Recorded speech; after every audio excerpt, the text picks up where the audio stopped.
Last time on the Salty Dog, we recap the first half of the season. 21 days on the ocean, and the fishing has yielded some nice payoffs. Real. And some disappointments. Bummer. Captain Mitch has found his home in Kona, and he's where he's always wanted to be. There's nowhere else that it stays as calm as it does. Many days spent on the water where the big fish aggregate along with the small fish. A place like this with the great fishermen, you've got to pay your dues and do things the right way, and this is where you learn how to do that. All right, we're on. The Big Island is home to Honokohau Harbor, headquarters for the world's finest charter captains. It's also the gateway to giant Pacific blue marlin. Oh, big! Big fish. He doesn't like that.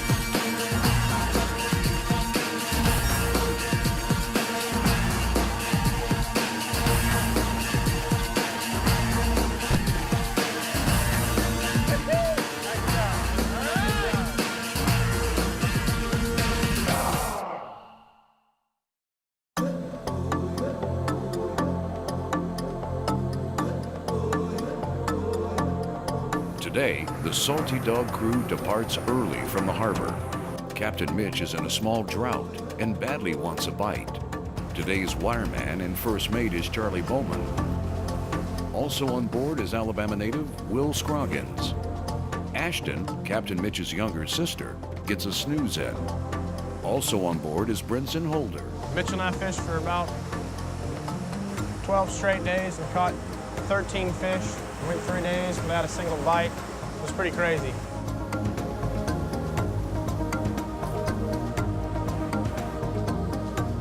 The first 15 minutes of trolling is spent fine-tuning the lure spread. The short rigger needs to go back. Yeah, wait. Charlie eventually gets it right.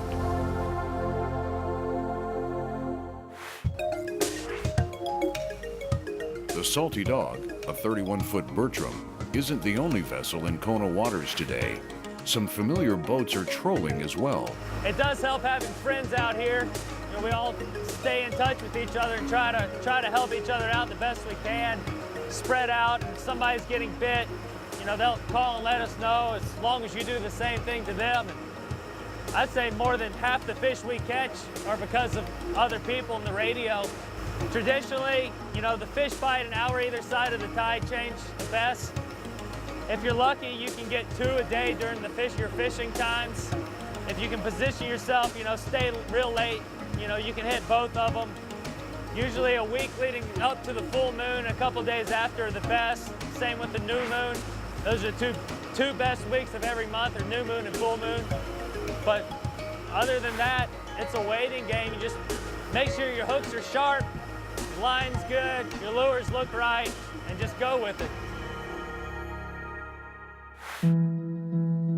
Today, the Salty Dog heads south to one of their favorite fishing grounds, just past the second lava flow near Miloli'i. Rumor has it that the big fish have been showing up.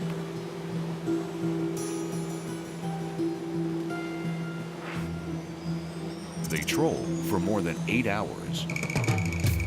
Then, We found Mama! a monster latches on. Charlie found Mama!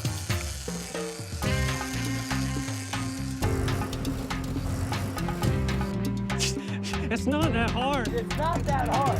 How long did I drive it? I mean, come on. I hate you. They look like a good fish.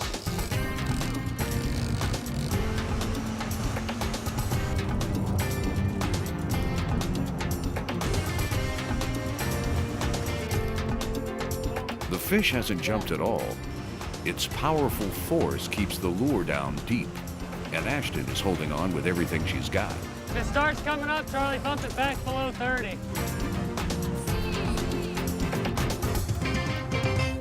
I don't like what it's doing. Put more on it. More. Pretty good, Ash. Pretty good. More. Oh.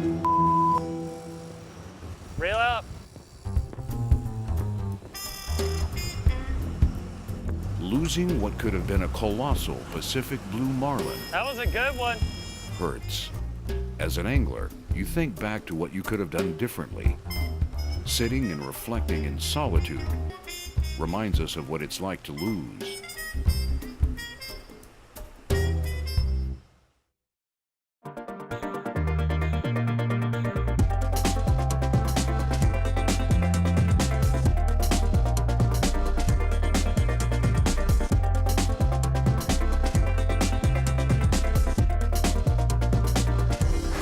How do blue marlin reproduce? Well, it's a mystery. No one really knows for sure. But after years of research, a picture is emerging, and it looks something like this. You get a female, she'll be egg-laden, and she could be anywhere in the Pacific, and they generally get attracted to the islands. So here in Hawaii, a lot of spawning females. And now she'll be dogged by a bunch of smaller males, maybe even 5 or 6 males. And when it's her cue, and only on her cue, when she's good and ready, she'll release her eggs. And she'll do this as spawning ascent. So she'll rush up to the surface, release her eggs, and she could release maybe 3 million at a time. And they're stored in what's called a lumen. That's a tube between her ovaries and the vent. She'll take in a little bit of salt water, the eggs will water harden, and she'll spread them out, she'll broadcast them. So there'll be this cloud of eggs in the water. The males get very excited, and they start swimming through it, and they're depositing their milt. That milt is that milkish substance that contains the sperm. Fertilization of the eggs takes place within the top few feet of the water column. Now, the fertilized eggs will float within the top 2 feet of the surface. This is called a Newton layer. Unfertilized eggs are going to sink away and probably get eaten. The eggs will be distributed up and down the coastline through the eddy system. And they'll hang in this Newton layer and generally hatch within 2 to 3 days, depending on the water temperature. Marlin eggs are approximately 1.3 millimeters in diameter. I mean, that's less than a head of a pin. When they hatch, the marlin larvae are about 3 millimeters in size. Immediately, the voracious, tough little buggers, eating at first quite a select diet, and then anything that's going to fit into their mouths. Females will actually spawn every 2 to 3 days, especially during the summer months. Now, the reason they put so much investment into these batches, maybe 2 or even 3 million eggs, is the extremely low likelihood of one hatching and making it all the way to adulthood. Now, once a larva survives and actually grows, it needs to get big quick. The bigger you get, the fewer predators you have. And in this environment, getting big quick really does count.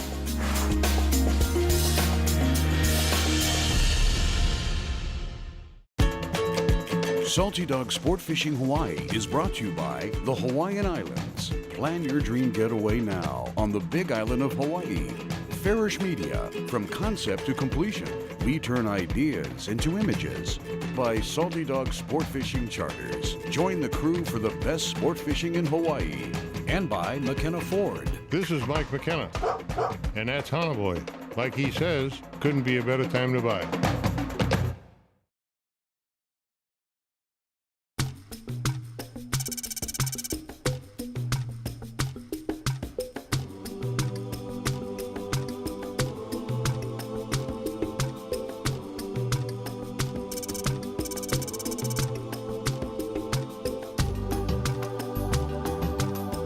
It's another beautiful day in paradise.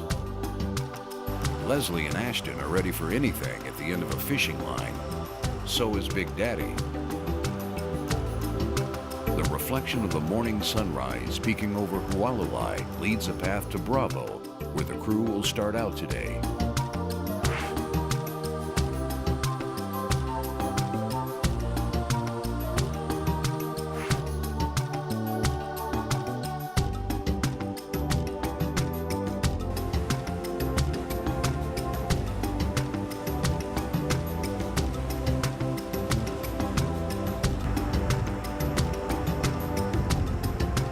Ashton has been fishing with her dad since she could walk. They both share a family heritage unmatched by many and share a special bond with fishing as the common denominator, and one that dates back for generations. My grandfather was a charter fisherman in the Gulf of Mexico from the 1950s on. When I got old enough to go with him on a regular basis, I was probably 10 or 11 years old. basically spend my summers living with him, fishing every day. Then when I got old enough to get my captain's license, when I turned 18, I got mine. Also during that time, we owned and operated a marina in Orange Beach where a lot of the charter boats and fishing boats operated. Our family's been in the fishing business for 50 or 60 years.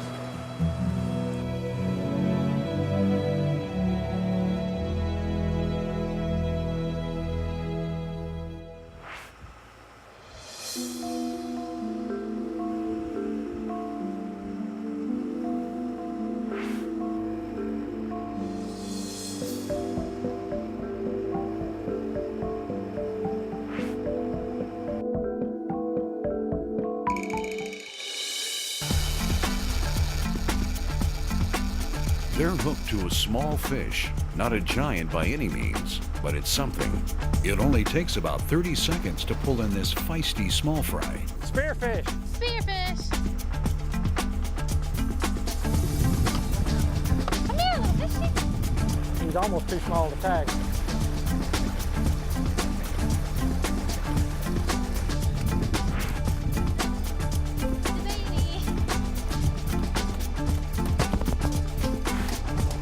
Can you get the hook out, Ashley? Now, All right. Spearfish. This fish will live to see another day, There he goes. and the girls, they're just happy to have a little fun.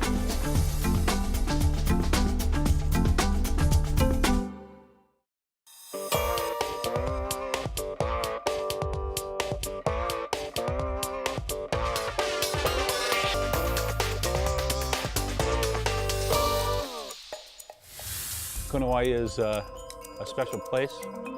There are other places in the world that maybe hour per hour you get more bites, but they might be sailfish, they might be smaller fish, or some nice blue marlin. But over the years, it's been pretty much proven that this place, as far as your actual fishing time, because you don't have to travel very far, you have a chance at a 1,000-pound marlin at any point, if nothing else, right offshore.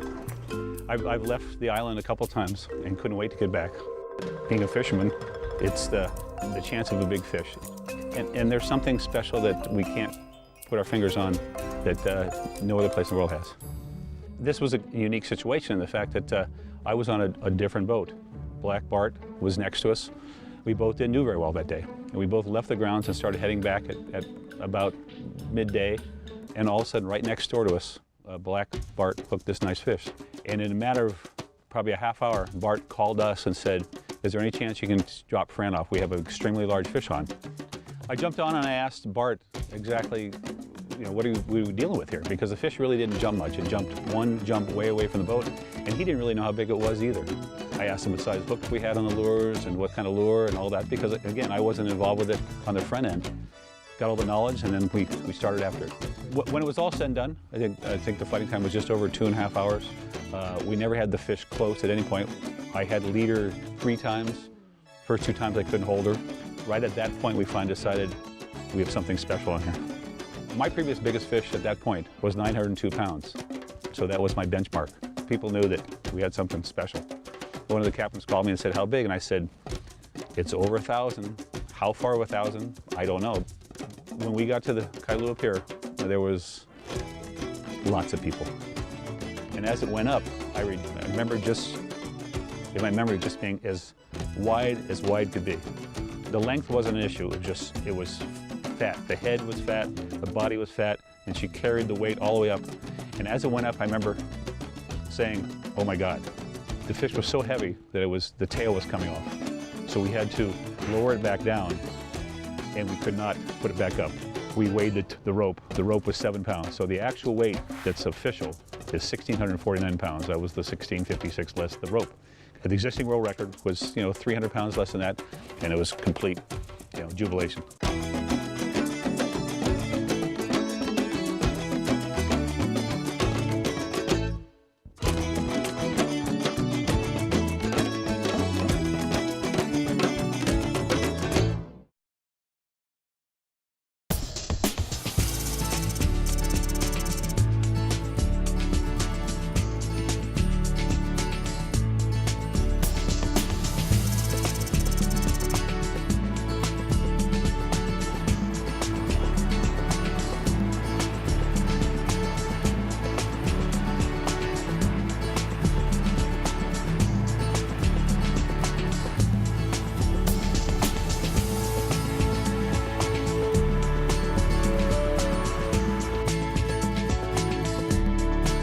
thumbs up for the crew of today's trip. Charlie Bowman is the first mate today.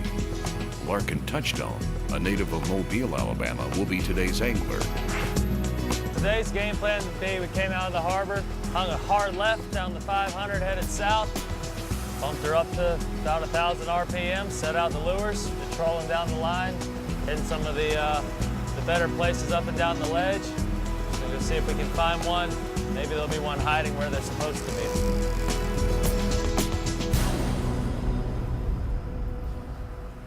Captain Mitch ties his super knot, knowledge and skill required by any captain. Called a Benjamin knot. Found that it's pretty much the strongest thing we could find, you know, better than the Australian braid. It's pretty easy, we don't run double lines, so therefore we can run longer leaders, get the fish faster because we can get wraps. I can't tell you how much money I've won off betting people about the strongest knots, and I'll tie this one and they'll tie one of theirs, and theirs breaks every single time.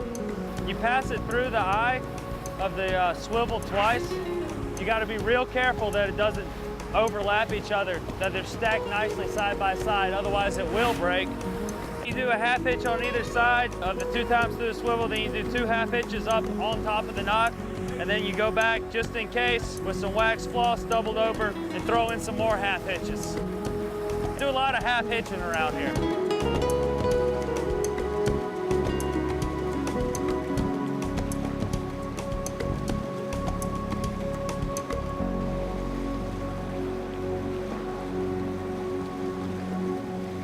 You're about to see how fast 2 people can move when there's a hookup. There it is! Come on, bring it!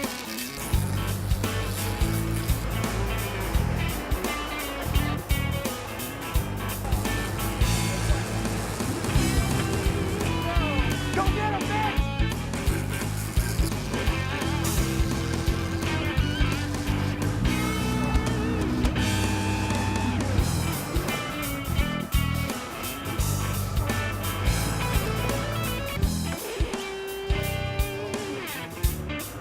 There he is, he's on top. Charlie, get your gloves on.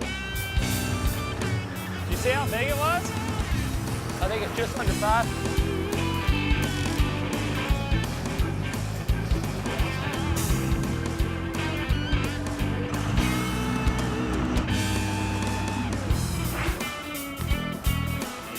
Coming up.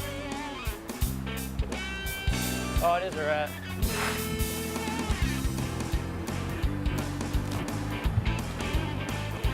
Stripey. Oh, yeah?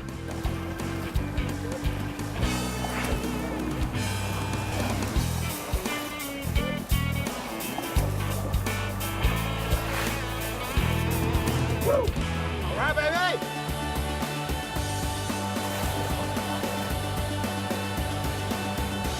Good deal, good deal. Little under 5. You were right about that one. Well, all I saw was the head come out and it went sideways.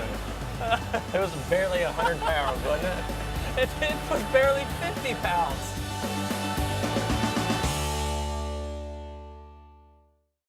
Aloha, this is Captain Mitch. Have a question about sport fishing? Post it on Facebook.com/SaltyDogHawaii, and I'll answer. Please include your first name and where you're from.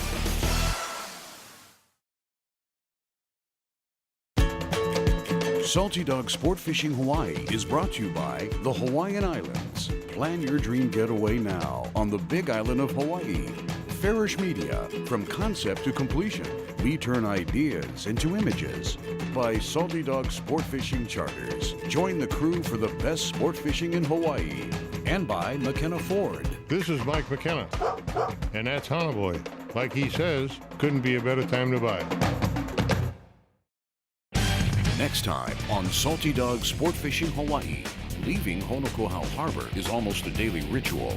Hawaii's Kona coast is rich in big game fish. The whole ocean's alive. It's always constantly moving, changing. The gloves are strapped on. Here it comes. For big bites from big fish. Lauren Miller, Captain Steve Epstein, and Captain Mitch Ladoff wrangle an ornery Pacific blue marlin, and it's a lot to chew off for one of the world's best lady anglers. Plus, it takes 2 to lasso this big yellowfin tuna. On Marlin Science, learn more about these beasts of the ocean. Pound for pound, the marlin is one of the most aggressive and dynamic fish in the ocean. Males grow up to 300 pounds, but the females grow into giants, with visual accounts of over 3,000 pounds. Plus, Captain Jason Holtz recalls his grander moment. When we finally got the leader, it backed up what I was thinking for the last hour. First thing I did was run up on the bridge and call my father. I choked up. I couldn't barely get out what I was trying to tell him. Then it's a trip down south of Kona, Hawaii, where the mahi-mahi are biting. This could be dinner tonight. That one was worth it for the show.